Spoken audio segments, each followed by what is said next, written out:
It isn't easy to talk about death, but it is a part of life, and planning for it ahead of time can help you and your loved ones find peace when the time comes. KITV4's Diana Ko explains what you might need to consider for a funeral in this week's Aging Well.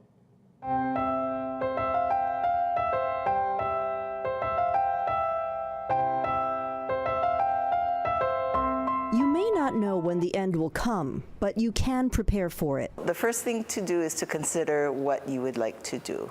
You know, if you have children, a spouse, and to, let them know. Do you want a burial or cremation? The average cost of a service can vary widely, from about $1,000 for a cremation to the low five figures, depending on what kind of funeral and burial you want.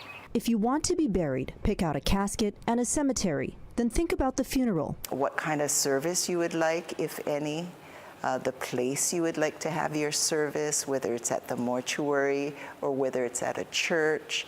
Some even have celebration of life at the beach. If it's a cremation, what else should you consider? If your ashes will be going into a cemetery, if it's going to be scattered, if it's going to remain at home, maybe there's a spouse still living. Funeral directors emphasize it's important to be clear about your last wishes. Good to write it down, because oftentimes I've had families come in and they don't know what to do. Also, collect and organize important information that would be helpful to your heirs. Birth certificate is good, or at least to write down parents' names. So if I'm purchasing the plan, I would need my father's name, my mother's name, as well as her maiden name. Funeral directors will also need your Social Security number, date of birth, home address, occupation, and years of education.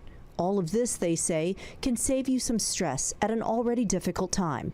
In Nuuanu, Diana Ko, KITV4 Island News.